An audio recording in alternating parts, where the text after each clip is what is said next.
teman-teman, apa kabar? Berjumpa lagi dalam Big Data Analytics. Dalam bahasa ini nanti kita akan membahas mengenai Big Data, Data Science, Data Analytics, Machine Learning, dan hal-hal seputar ilmu dan teknologi meliputi data analitik. Big Data prinsipnya memiliki 3 karakteristik plus 2 3V plus 2V. David Lawson 2013 ya, menyatakan ini ada karakteristik volume ya, velocity, variety, veracity, dan value. Yang pertama kita akan membahas mengenai volume. Apa sih volume? Ya, volume di sini Thomas Earl 2016 dan kawan-kawan menjelaskan ini, mengilustrasikan tuh dalam 5 miliar DVD itu ada 2,5 exabytes. Exabyte itu kalau di dalam dikonversikan ke byte itu sekitar nolnya ada 18. Terus dalam keping-keping DVD inilah salah satu contoh ya bagaimana mengilustrasikan betapa besarnya ya, teknologi big data ini ya menangani data. Yang kedua, velocity. Velocity apa itu? Velocity adalah kecepatan. Ini berkaitan dengan karakteristik datanya cepat dan real time. Di sini diilustrasikan oleh Thomas Earl dan kawan-kawan ya, dalam 60 detik itu ada 350.000 tweets ya. Ada 350.000 tweets dalam 300 jam video. Dalam 60 detik juga ada 300 jam video, ada 171 juta email dan 330 gigabyte suara jet pesawat Boeing. Ya. Karakteristik selanjutnya adalah variety. Variety ini berkaitan keragaman data. Poinnya adalah data terstruktur. Ya. Apa sih yang terstruktur itu maksudnya? Ini seperti ini contohnya. Data itu bisa dalam bentuk terstruktur atau data teks, ya, data image, data video, data audio, ya. Ada data XML, ada JSON, ada sensor data plus metadata. Tiga karakteristik ini utama. Namun ada juga karakteristik berikutnya adalah veracity dan value. Apa sih veracity dan value? Di sini diilustrasikan, diibaratkan kalau veracity itu berkaitan dengan kebenaran data, ya. Jadi semakin ke atas ini data semakin benar ya, artinya sedikit noise-nya semakin terus ke atas ini sumbu Y ini berkaitan dengan nilai data. Semakin benar data, semakin berbanding lurus dengan value-nya. Semakin benar ya ke atas high ya, veracity low, value-nya low. Medium dia medium. Kalau high veracity-nya maka dia akan high. Lanjutnya untuk hubungan waktu dan value. Semakin ke kanan, semakin lama data, dan semakin T0 ini awal data. Data yang baru keluar itu nilainya lebih tinggi daripada yang sudah lama. Mungkin ini bisa diilustrasikan ketika kita menerima informasi ya. Semakin update dia semakin berharga, semakin tidak update dia semakin tidak berharga. Itu teman-teman kira-kira ya. Jadi sudah jelas big data memiliki karakteristik ini. Tapi apa itu volume, velocity, variety? Artinya kalau kita boleh diringkas, volume itu kalau banyak pendapat ya, prinsipnya volumenya ini bisa juga kita ilustrasikan data yang mendekati populasi. Velocity ini bisa kita ilustrasikan data yang cepat ya, bisa real time maupun bisa batch. Artinya setiap detik itu banyak data yang harus ditangani oleh big data. Variety itu strukturnya kita tidak membatasi, veracity dan value-nya juga kita tidak membatasi. Keterbatasan ini bisa ditangani oleh teknologi big data. Nah, keterkaitan antara big data dan data mining dan machine learning bisa juga dilihat di sini ya. Untuk pertama misalnya kalau di sini ada 3 lingkaran, yang pertama big data, yang kedua data analisis, yang ketiga metode dan algorithms. Irisan antara big data ya, Dan data analisis ini menghasilkan apa yang disebut data mining. Data mining itu apa sih? Ini prinsipnya bertujuannya adalah mengekstrak aturan dari data dalam jumlah besar. Sedangkan irisan antara data analisis dan metode algoritma ada yang disebut machine learning. Tujuannya adalah mengajarkan komputer cara belajar dan memahami parameter yang diberikan. Irisan antara big data dan metode dan algoritma itu ada yang disebut software tools. Software tools ini adalah alatnya. Irisan ketiga-tiga antara big data, data analisis, dan juga metode dan algoritma ini disebut big data analytics. Jadi lengkap di sini big data analytics itu sudah menyakup data analisisnya, ada datanya, ya, ada analisis kegiatan analisis data, big data, data mining, machine learning, metode dan algoritma, dan software tools. Nah, dari sini, dari penjelasan sebelumnya dan ini bisa terlihat prinsipnya adalah data itu, big data itu merupakan teknologi yang menghandle ya. Ya, di sini ada apa namanya teknologi ya, metode cara ya, yang mengolah data dengan menggunakan segala macam pendekatan. Lanjut, kalau kita bicara big data analytics, kita bersentuhan dengan machine learning, AI. Maka kita perlu jelaskan dulu apa itu AI. Di sini big data itu berkaitan dengan AI karena big data salah satunya menggunakan pendekatan atau metode machine learning ya untuk mengolah data tersebut. Nah, machine learning ini subset dari AI. Di sini kalau dilihat AI itu macam-macam besar, ada sensor, linguistic vision, robotics planning, language synthesis. Nah, di dalamnya ada yang disebut sebagai machine learning. Machine learning macam-macam algoritma yang digunakan, di sini ada deep learning.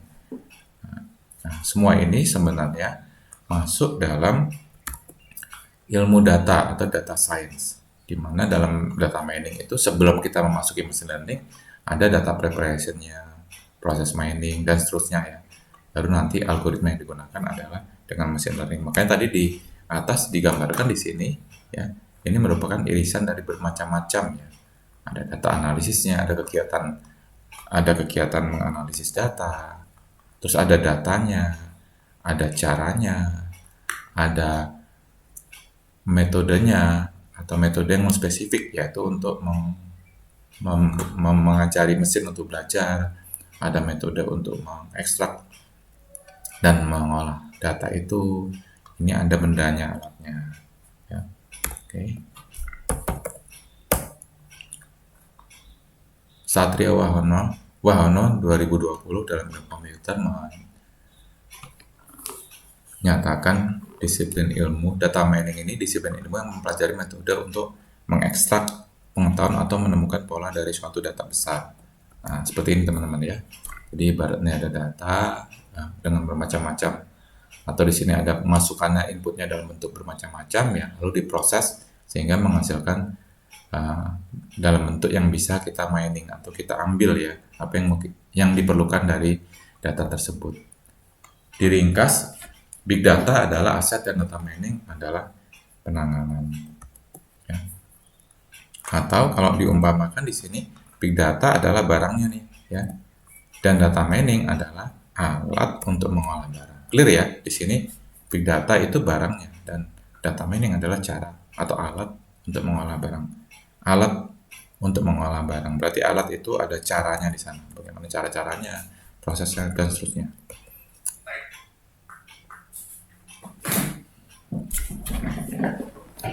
Lanjut lagi teman-teman ya.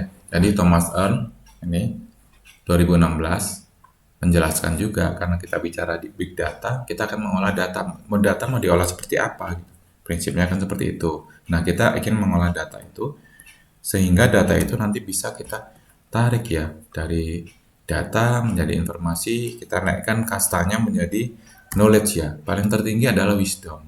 Nah, ini ada prosesnya. Tapi sebelum itu kita harus tahu dulu apa itu data, apa itu event ya. Di sini pertama kali kita akan mendapatkan event itu apa ya? Event. Nah, di sini diilustrasikan.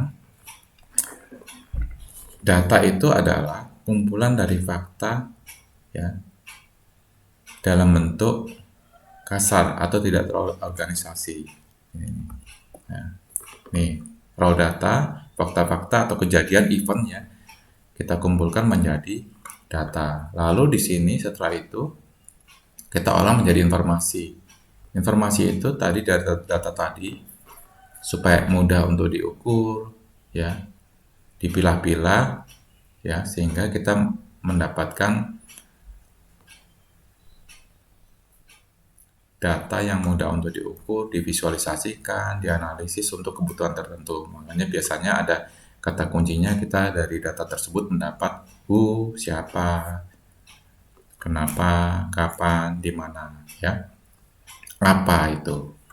Selanjutnya building box selanjutnya ketiga, knowledge itu berkaitan dengan mengkaitkan ya informasi-informasi tadi satu dengan yang lain untuk memahami ya bagaimana menerapkan informasi tersebut ya untuk tujuan kita. Yang terakhir wisdom. Wisdom ini berkaitan dengan semacam resep ya, resep tindakan. Bagaimana pengetahuan tadi diterapkan dalam sebuah tindakan.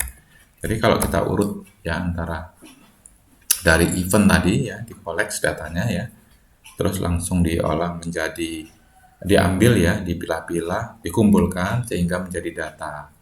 Lalu setelah itu data tersebut disatukan ya, sehingga bisa mudah untuk dianalisis ya, untuk diukur sesuai dengan kebutuhan kita, sesuai dengan tujuannya.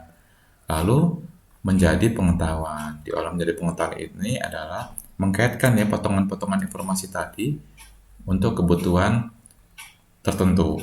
Nah, sedangkan wisdom ini lebih ke arah bagaimana pengetahuan tersebut diterapkan. Ya. Jadi jelas teman-teman ya dari sini, dari piramida DIKW ini, DIKW itu data, information, knowledge, dan wisdom. Ya semakin ke atas ini kita akan mendapatkan foresight. Yang bawah value saja, insight, dan foresight. Artinya di sini ada semacam rencana tindakan atau resep untuk tindakan di masa depan. Ini ilustrasi seperti tadi ya, dari deskriptif ya, karakter dari informasinya ini deskriptif, yang dilakukan deskriptif analisis, diagnostik, prediktif, dan preskriptif.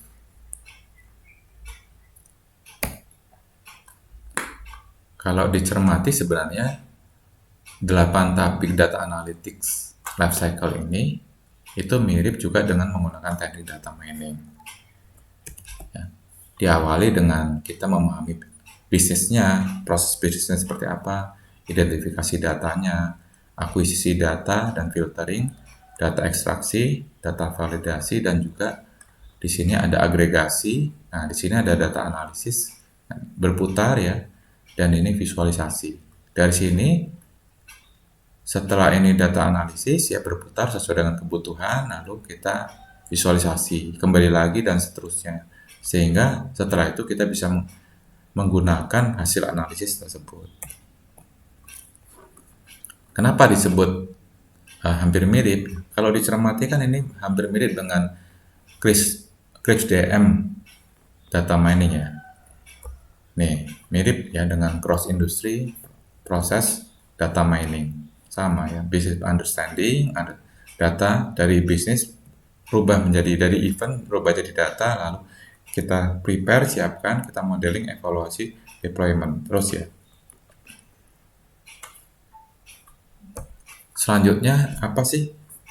Karena kita bersentuhan dengan machine learning, AI, machine learning untuk mengolah big data tadi, kita juga harus clear ya apa itu yang disebut konvensional dan juga apa yang disebut sebagai machine learning. Ada dua pendekatan. Yang pertama pendekatan konvensional, teman-teman. Konvensional ini adalah model yang lama di mana fokus daripada komputasi berfokus pada dua hal yang dicentang ini, teman-teman.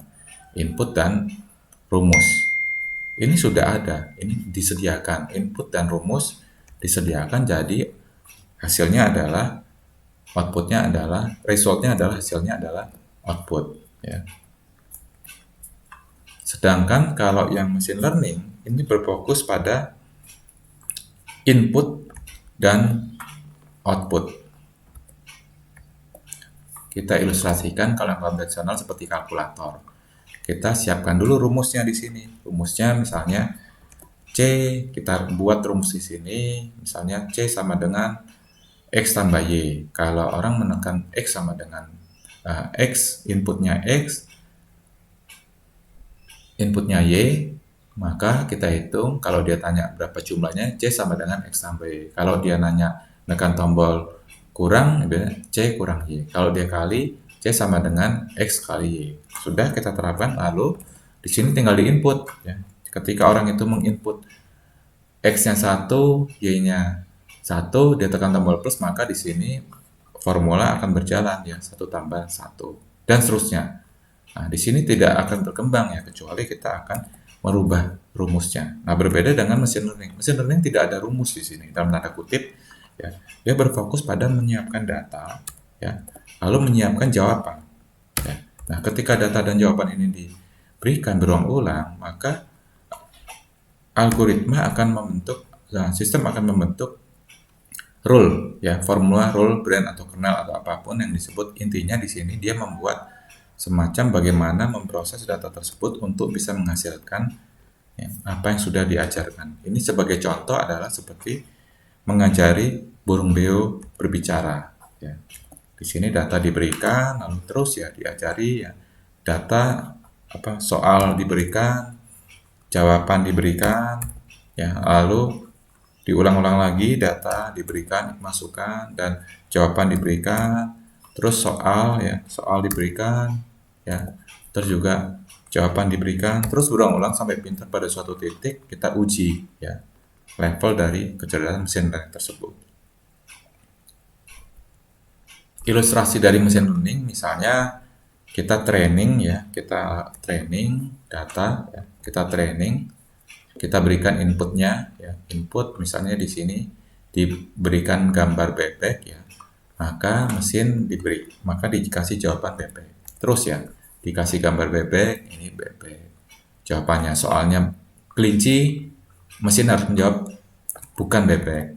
Kalau dikasih jawaban gambar landak, maka dia harus menjawab bukan landak. Demikian seterusnya, berputar-putar ya, bukan berputar tapi berulang-ulang dengan iterasi, sehingga mesin mencapai suatu titik memahami apa yang diinginkan oleh si desainer. Nah, yang dibawa setelah di training atau belajar ya, setelah dilatih, lalu kita akan melakukan testing. Nah, yang pertama misalnya mesin diberikan soal gambar ini ya, bebek ya, gambar bebek ya, lalu mesin menjawab bebek, berarti benar. Yang kedua dikasih gambar semacam bebek juga ya, lalu mesin menjawab bebek juga, benar. Yang ketiga dikasih kelinci ya, kalau waktu di training tadi kan harusnya menjawab bukan bebek, ternyata di sini dia menjawab bebek, berarti di sini salah prediksinya. Lalu diberikan landak, di sini jawabnya bukan landak. Nah, dari sini kelihatan ya, hasil prediksinya ternyata salah satu. Makanya di sini performanya itu 75% ya teman-teman ya. Nah, ini contoh dari bagaimana melatih mesin learning ya. Nah, jadi tidak 100%, tetapi paling tidak mesin ini sudah terbentuk formula sendiri sehingga dia bisa memprediksi. Nah, ini yang disebut dengan pembelajaran mesin learning. Jadi mirip dengan mengajari burung beo ataupun ikan lumba-lumba ataupun anjing laut ya. Nah, makanya disebut black box ya. Dimana burung beo tidak tahu tuh rumusnya cara menghitung, tapi dia bisa begitu diajarkan setiap dapat input ini, jawaban ini dia tiru. Jadi lebih ke arah proses meniru. Ini ya konsep dari mesin learning. Nah, kenapa mesin learning ini tapi sekarang terus berkembang karena banyak hal-hal yang bisa dieksplorasi dari sini, terutama ketika sudah masuk level deep learning. Oke teman-teman ya, ini gambaran dari big data, analitik, dan bagaimana memprosesnya. Disederhanakan, Kotu 2019 menggambarkan metode atau secara skematik ya, penggambarannya input output ya kita masukkan dalam sebuah mesin pembelajar ya, secara berulang sehingga dihasilkan model. Model inilah yang tadi di atas disebut sebagai formula, ya, rule, brain, kernel ataupun apapun istilahnya. Intinya yang bisa memberikan atau menjawab apa yang kita inginkan. Ketika dikasih masukan dia akan bisa jawab ya, predicted value-nya ya, outputnya sesuai dengan yang kita ajar. Nah, proses data mining untuk mengolah data tadi, prinsipnya ini seperti ini ya, ada kita business understanding ya sama data understanding ya, kita padukan sehingga kita bisa mempersiapkan jenis datanya. Lalu kita building model using, kita membuat algoritma dengan lalu masukkan training, data training tadi berulang-ulang ya, sehingga machine learning membentuk rule. Setelah itu kita tes data. Biasanya penelitian atau kegiatan sampai modeling. Nah, untuk selanjutnya bisa deployment untuk diaplikasikan dan mendapatkan pengetahuan. Ini kira-kira teman-teman ya, konsep dari proses ya secara skematik ya dari data mining Kotu 2019. Oke, baik. Terima kasih atas atensinya. Semoga bermanfaat.